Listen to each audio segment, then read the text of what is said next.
All right, hello. Today is my first time recording with a guest on this podcast.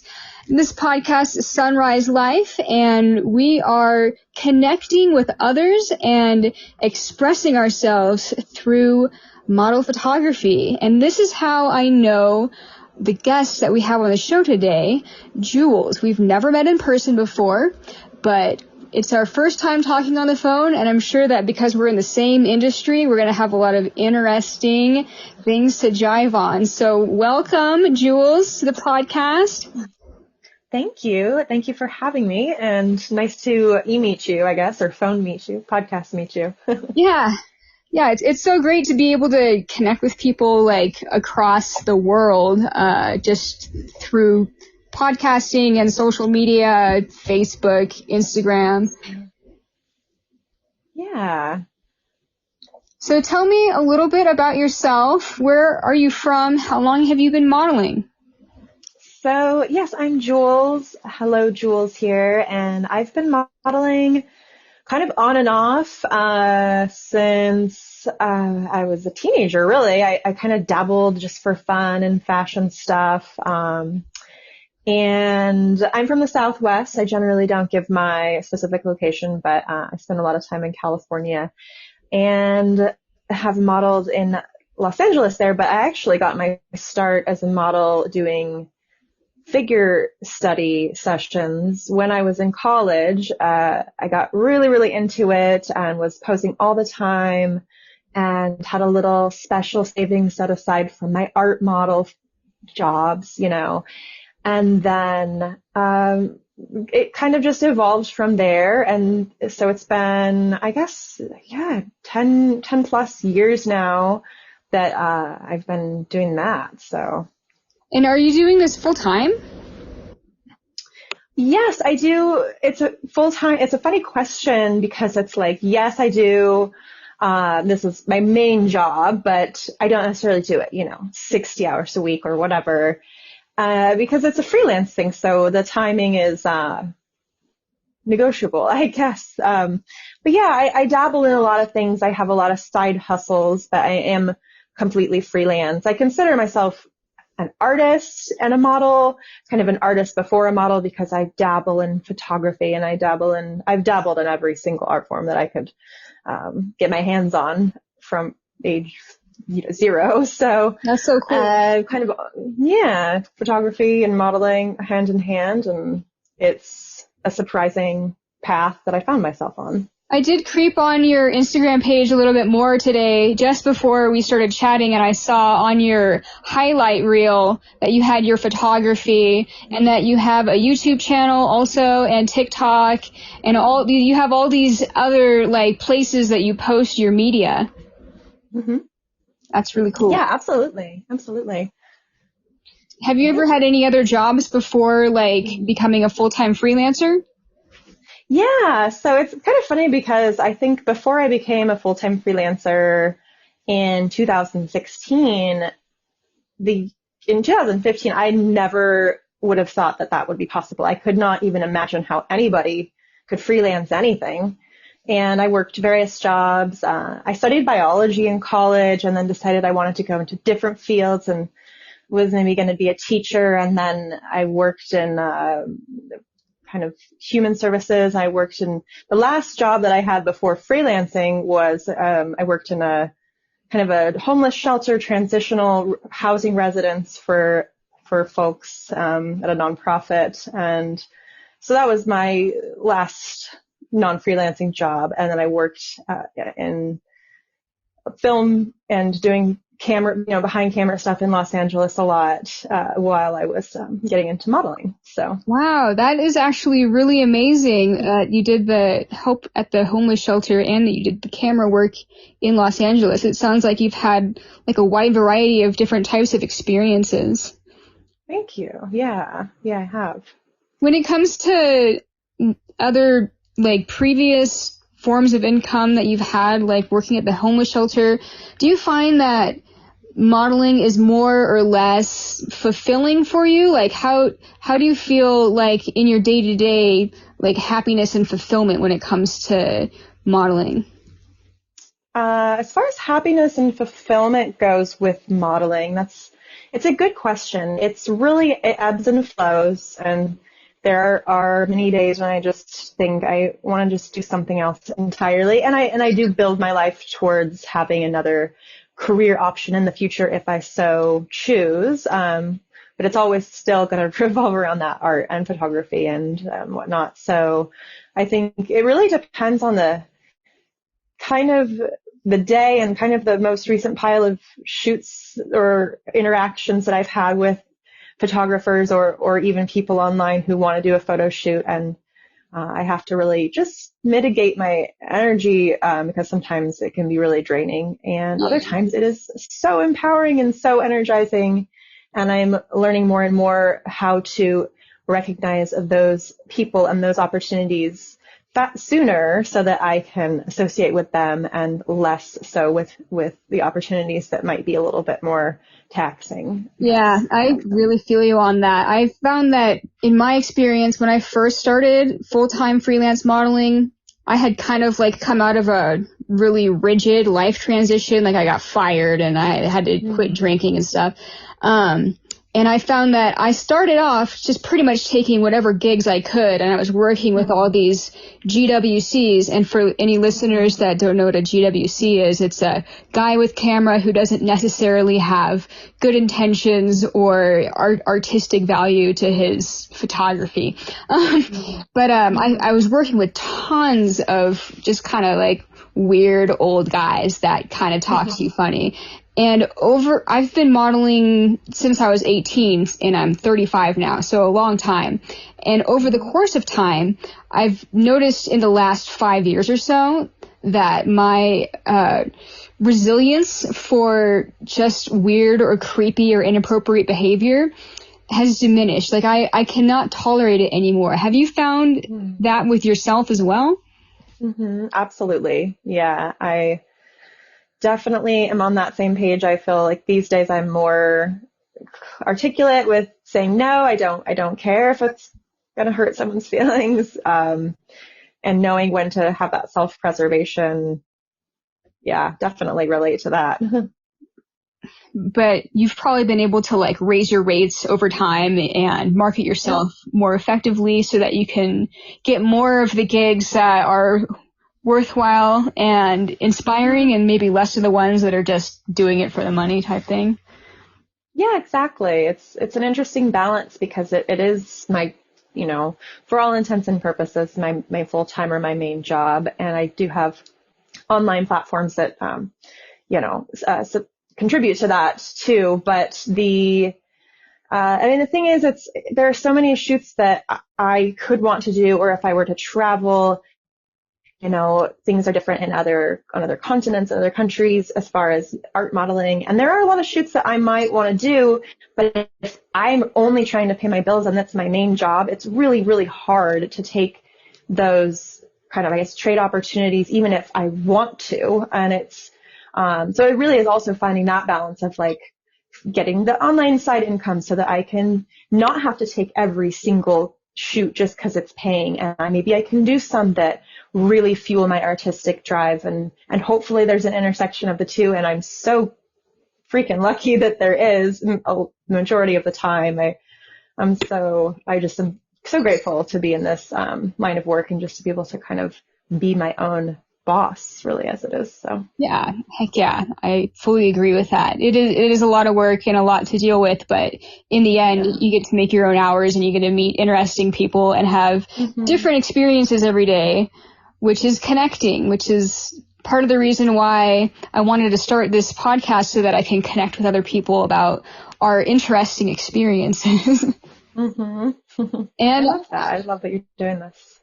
On that note, I would like to introduce a segment that I want to become a regular thing on the show for pure entertainment value. It's called the Photo Shoot Fail of the Week. Something crazy that happened at a photo shoot, whether the photographer themselves was crazy or the scenario was crazy. What is your photo shoot fail story that sticks in your mind the most? This is such a good question, and I think I get it a lot when I talk about what I do. I did have kind of give it some thought and kind of try to think through all of the years. And what I've noticed is I really tend to block things out. I kind of will paint a picture of a memory that I knew was bad. I know this person was not good. And if I don't write down or remember the specific details, I just block it out. I remember something happened, but there was one shoot that I remember a lot of the details that were so atrocious. And it started off a lot of red flags, which now I recognize. This was 2018, so a little while ago. I've learned to recognize these red flags in communication up front and avoid. And it's a interesting story to tell to like the layperson, the art model person who doesn't know much about this world, because I had a photographer come to my Airbnb, which seems crazy if you just tell your average like person walking down the street. But with a little trust, this kind of thing is pretty common, especially if I'm traveling and they might not have a great place to shoot. So this person, I was in Florida on a tour, and he wanted to come to the shoot at the Airbnb, which was fine, just do a short shoot. But the first red flag was that he texted me saying something like, "Oh, I don't know if I'm going to have a place to stay tonight," or something like that. And I was like, that's weird. Like, is he asking me, to stay? That's definitely not going to happen. And then, so the second red flag, which is always a red flag for me at a photo shoot, even though I know that it could be okay with the right people, he wants to drink. So he starts drinking in my Airbnb.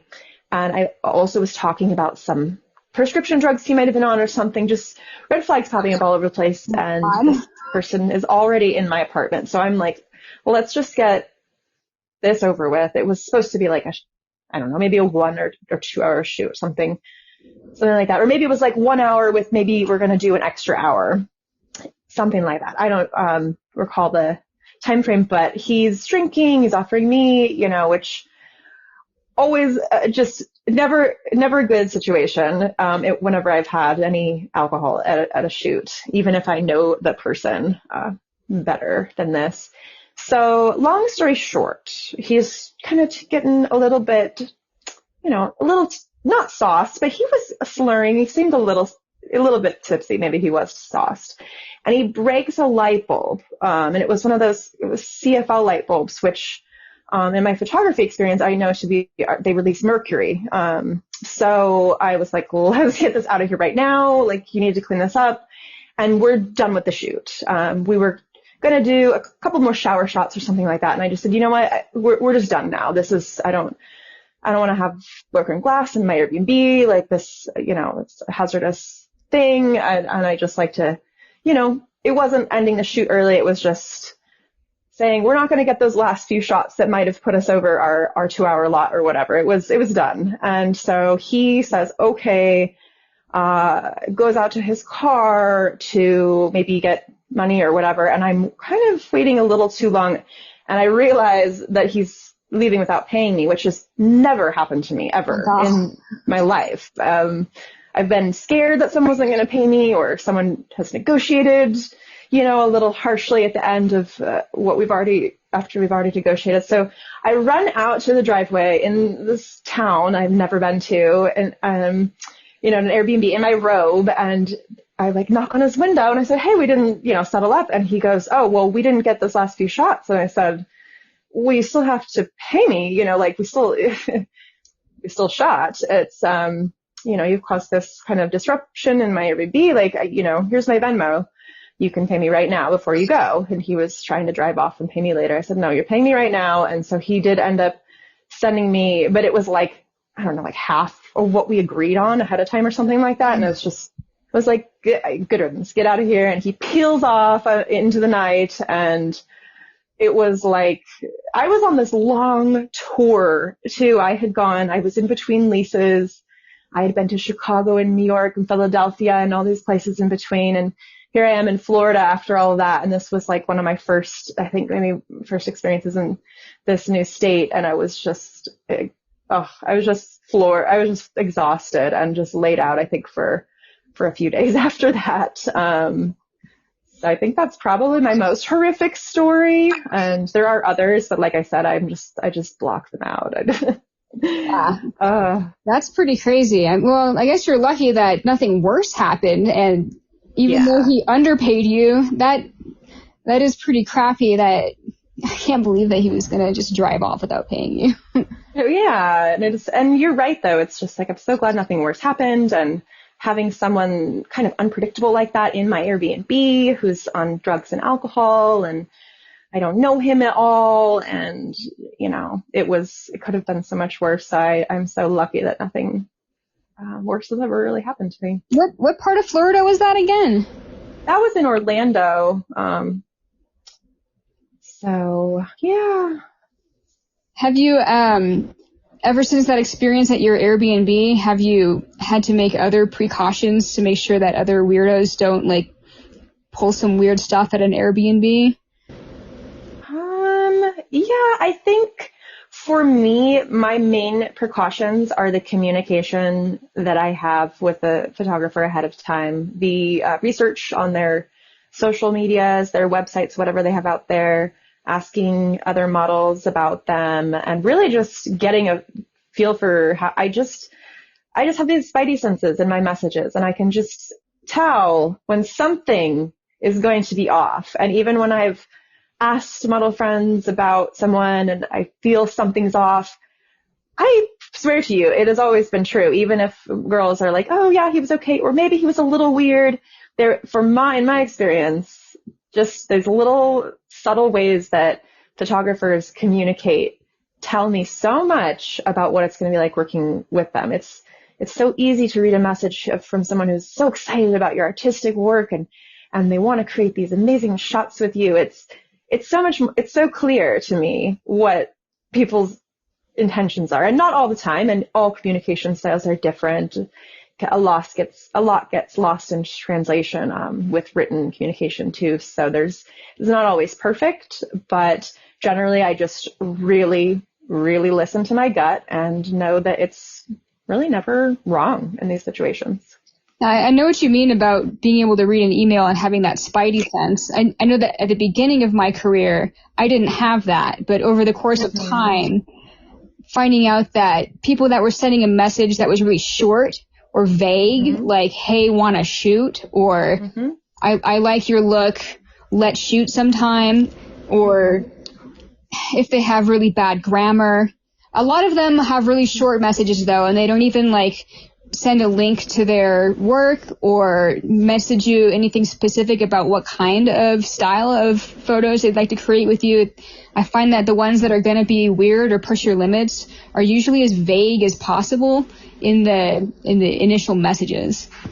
Yes, absolutely. I can totally see that. It's like, well, I have a lot of messages to field, so why don't you just tell me what you want, and then I'll already know, and I don't have to go asking all these questions that we should already be, talking about if you're serious about shooting. Yeah, I feel like it might be, if they're giving you a vague message, perhaps it's because they feel like if they're as vague as possible, then they can show up and try to push your limits and say, oh, well, we didn't talk about this in advance, so sorry, or something like that. The more vague they are, the more wiggle room they're giving themselves to try and pull something when they get to the shoot.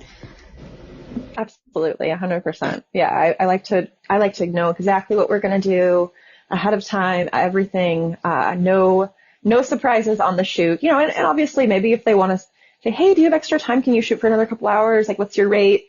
There are certain changes I can make, but not negotiating what we're already going to shoot, or asking me if I can accept less when I'm already at their location, things like that. I need to have it solid before we set a time and date and I show up. So yeah, I know exactly what you mean. If it's a good surprise, then great. Like if they brought you snacks, then that's a super bonus.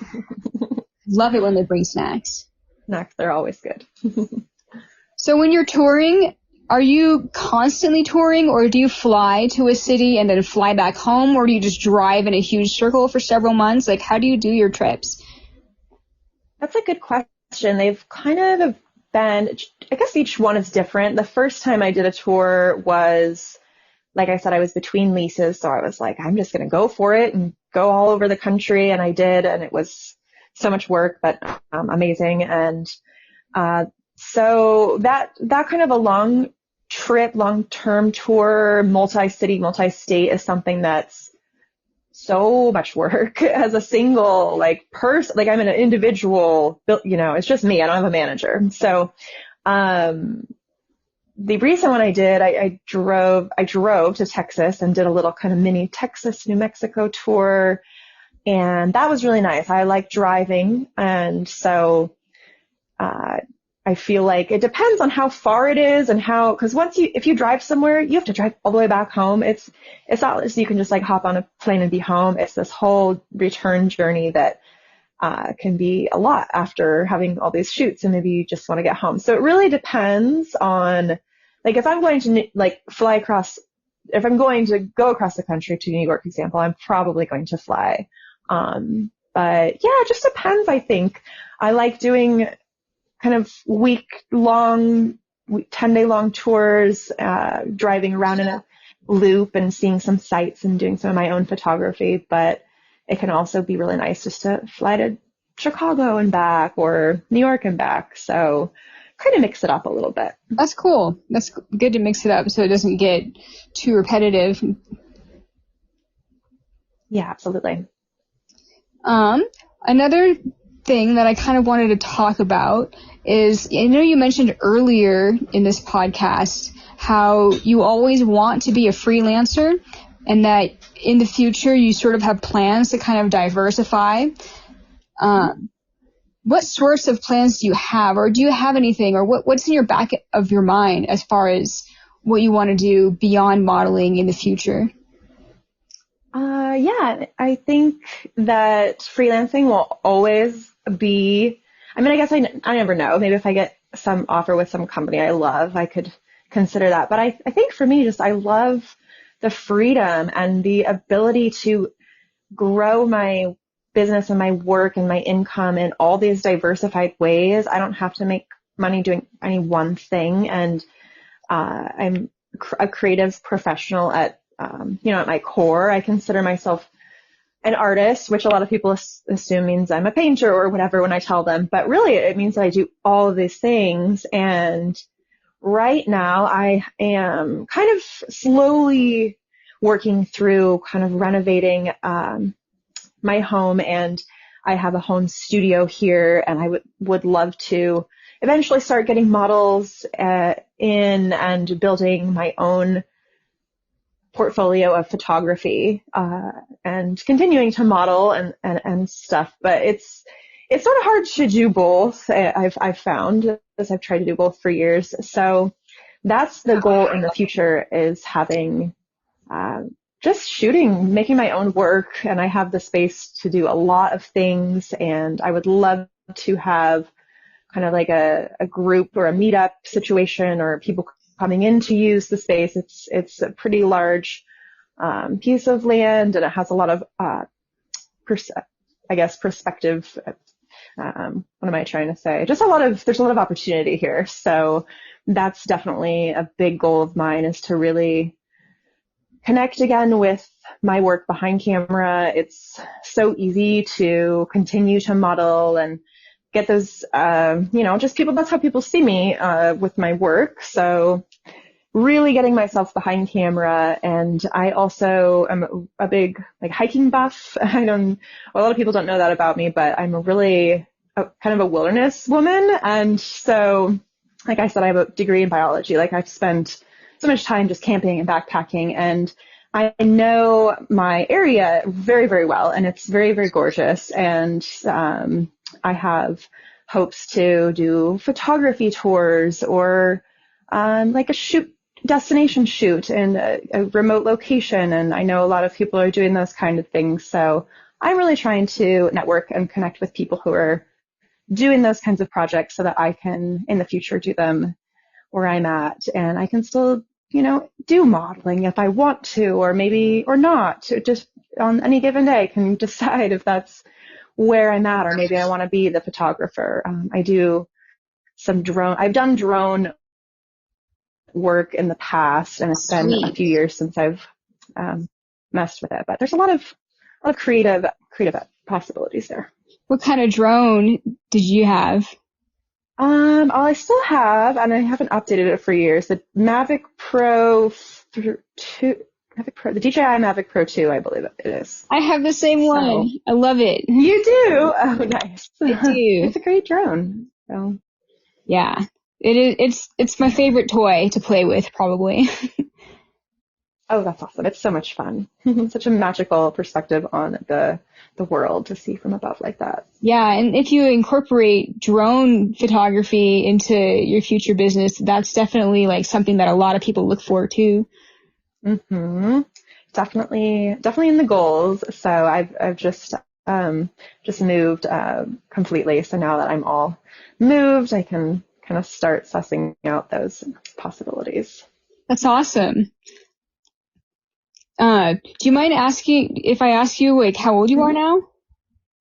I don't disclose my age on the internet just because it's kind of a coveted piece of information about myself and I think other models, and it's like something that I would love to not care what people think about. But because I just kind of have kept it private for so long that I'm like, well, what's a few more years? But I mean, to my friends and whatnot, I'm always open about that kind of thing. But you stay mysterious.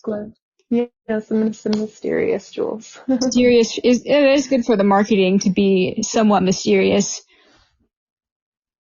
It's so funny, and I don't agree with it, but people pin judgment to age, no matter at which age someone is, and it's just like I get enough judgment pinned to me as someone who poses for photographs, and it's like a lot of people just see you as this two-dimensional creature, but anytime I can eliminate getting more I guess shouts of judgment from the audience at large out there, it works for me. But at the same time, I'm like, I want to not care, and I love that so many people don't care. So one day, I think that we'll work through that. The world is seeming to move towards more like respect towards all ages, body types, sexualities, and all that sort of thing. So aging positivity is definitely something that is always on my mind as well, because I'm like, oh, I'm getting lines on my forehead. Should I be worried about that? Or I'm getting gray hair. Should I be worried about that? Do photographers really care? Mm-hmm. Yeah.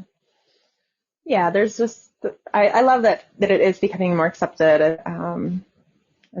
As people age, like we are those people who are judging. So if we're judging ourselves for aging, then it's inevitable. So like you gotta let go and accept that that's going to happen. So it is just a funny weird concept that it's like I just how many years have I been on the planet, and there's so much sort of like some of these stigma around it, I guess.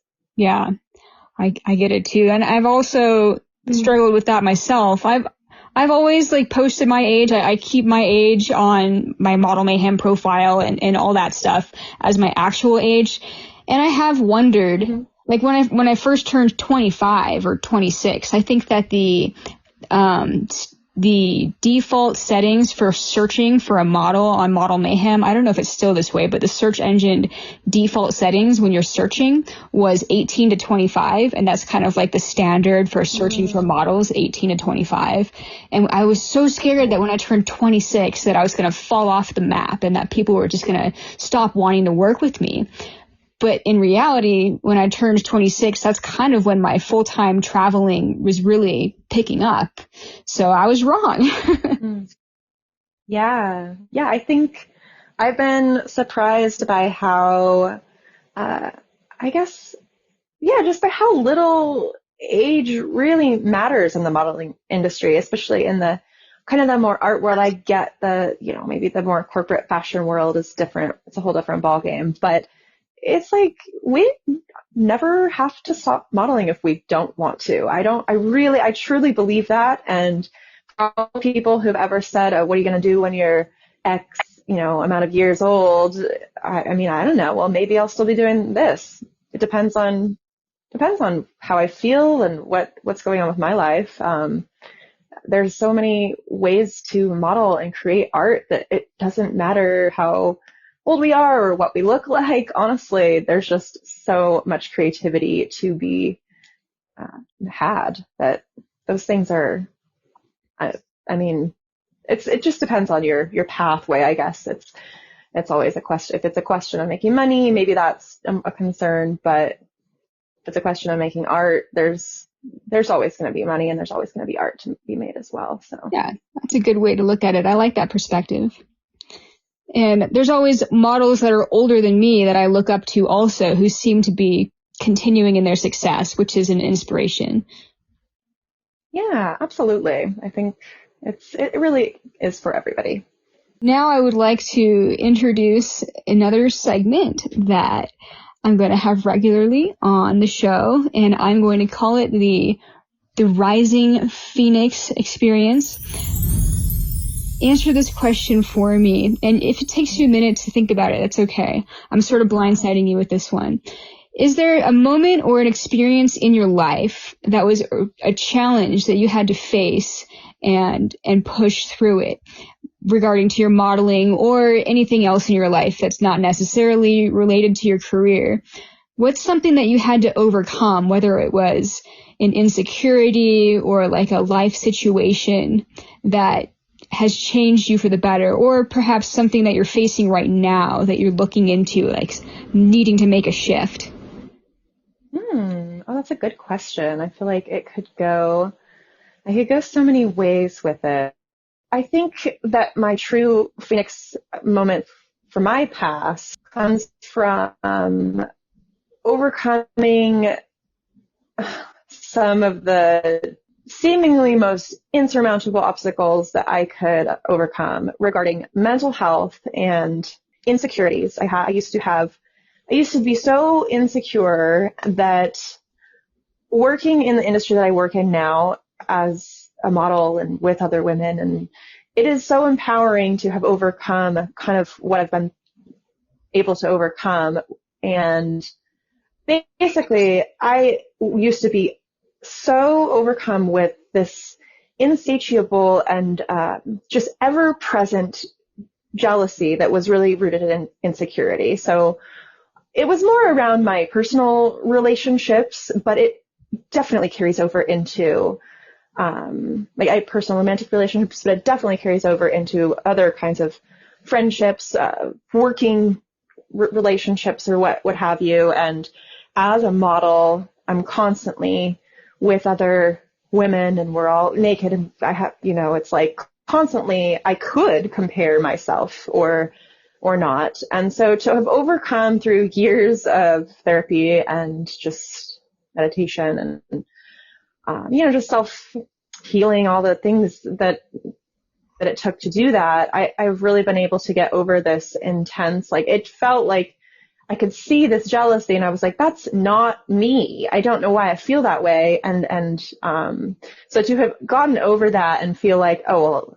now I can be around anything. Like I feel like I can do anything. If I was able to overcome something that seemed like just the crushing weight of just absolute insecurity, absolute, like I'm never going to be as good as this person for whatever reasons, and to just live with that literally all of the time. And now to be in a place where I have, I can accept myself in any moment and really work through that and not feel these feelings of envy or jealousy or insecurity or of lack. There was a lot kind of wrapped up in that, that feeling that kind of shadowed my life for a long time. So I think, yeah, to overcome that and to have risen from the ashes of those kind of difficult emotions, it's just, I feel like unstoppable. And I have just the ways that I practice not judging myself and really accepting myself, even in the face of sometimes feeling like, oh, I feel insecure about this thing, and I can really like take that and hold it and work with it rather than be consumed by it and let it really ruin my life. So I feel really freed of that, and just it's like, yeah, really much like a phoenix, just totally soaring above this thing that felt like fire for so long. Oh yeah, I've felt the same way over the course of my life as well when it comes to comparing myself to others and wondering or worrying if other people thought that, that girl's better than me or more experienced or more skilled or prettier than me. And when I first got Instagram, actually, I did compare myself to others a lot, and I thought, should I get boob implants? Oh, do I need to fix this part of my body? And it was like mental struggle. Yeah, absolutely. And it's a constant conversation that, that I have, throughout life with myself. It's not like that, like I never feel insecure ever, but I know how to communicate with myself and to how to deal with those feelings in a way that doesn't like just, ruin my life. Basically, it was hard. It was really hard for a long time. And some days it's still hard with other things. Life is hard. So it's not always easy by any means, but it's just to be feeling like, oh, I really overcame something that felt impossible to exist outside of. So it's really empowering to get to share space and see other people as beautiful, and we can all be our individual selves. And like, I don't know, I always, ever since I was little, just thought the world needs everyone it has in it, as otherwise it wouldn't be what it is. So whoever I'm around, I was like, this group or this dynamic, it wouldn't be the same without whatever group of people I'm with, or without like a moment, but even by myself, it wouldn't be the same without me, without me accepting myself. It's not the same without that. So. Yeah. Have you done other group modeling events also? Yeah, I've done quite a few, I guess, multiple model shoots or shoots with another model, and various group shoots over the years. So most of the time I'm modeling with myself, and all of that, comparison comes from seeing other things on the internet. But then it's like, I know that the internet doesn't see my full life, so I know that I'm not seeing the real, 100% truth behind everybody's picture, and just to really take it with a grain of salt. And I always tell people too that you can create anything. I just don't trust anything on the internet. You can create an image to look however you want it to be. So taking everything with a grain of salt, and really just being super gentle with myself and forgiving, to, even if I have like a moment of insecurity, not to judge it. And, it's, at the end of the day, it takes everybody. It takes the whole community as it is, even when we're not together, Yeah. I know when I first got into modeling, I viewed it as a competitive thing, because I don't know if you ever saw that show, America's Next Top Model, and it's a big competition, and they're eliminating models one by one to find the winner. Yeah. I when I first started modeling, I was really obsessed with that show.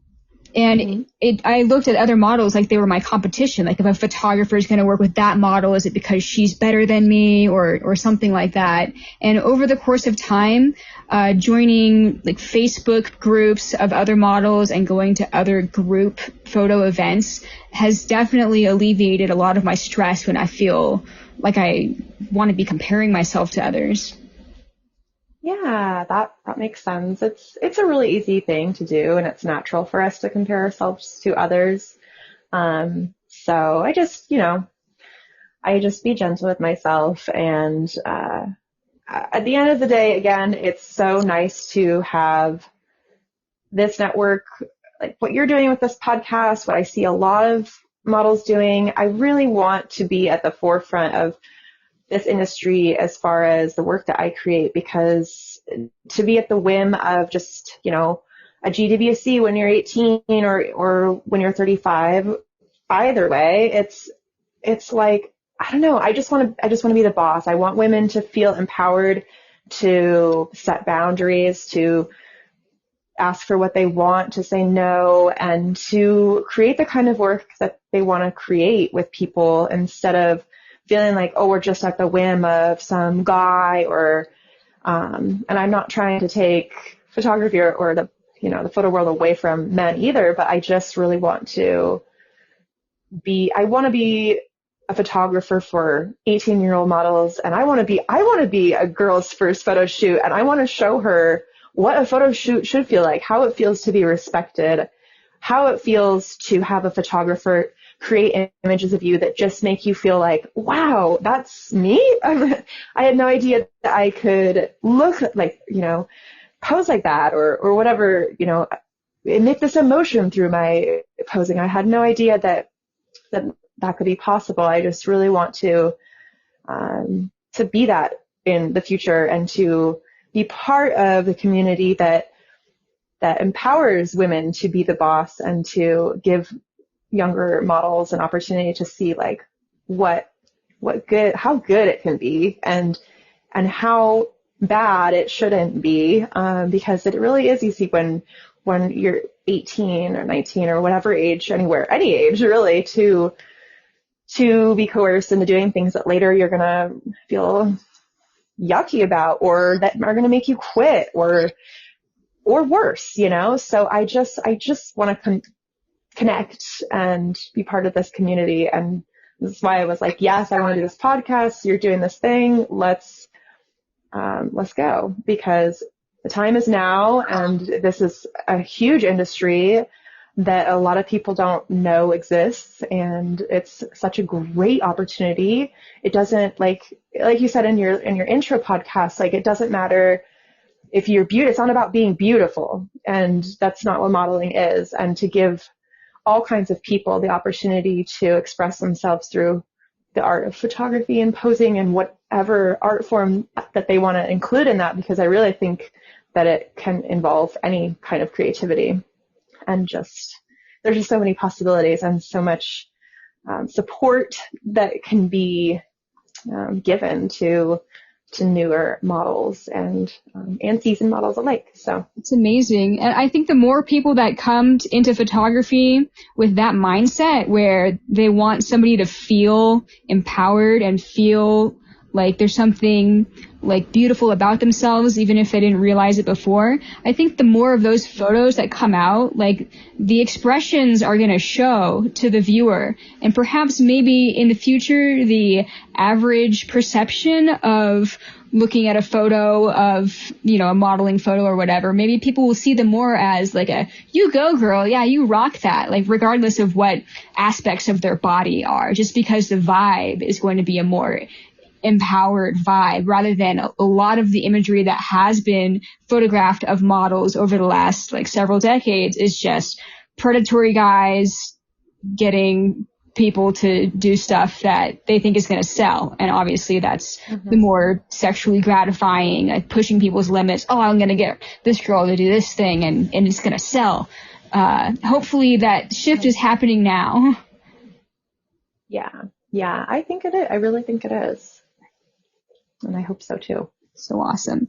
Well, I'd like to let my listeners know that we did connect over setting this podcast up because we met in the group chat about it with a photo shoot event that we are going to be participating in together later this year that is actually run by a fellow model entrepreneur. So all the boxes are being checked. Like, I think it's so great that other models are also initiating businesses to help empower other models and just bring the community together. I definitely feel a lot of positive energy in that group chat on that Instagram group that we're all in.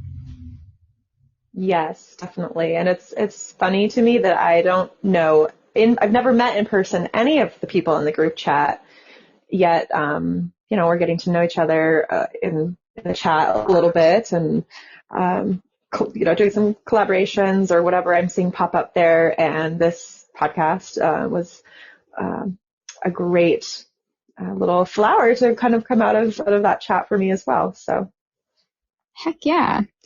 Well, thank so you glad so you're doing much for being a part of my podcast.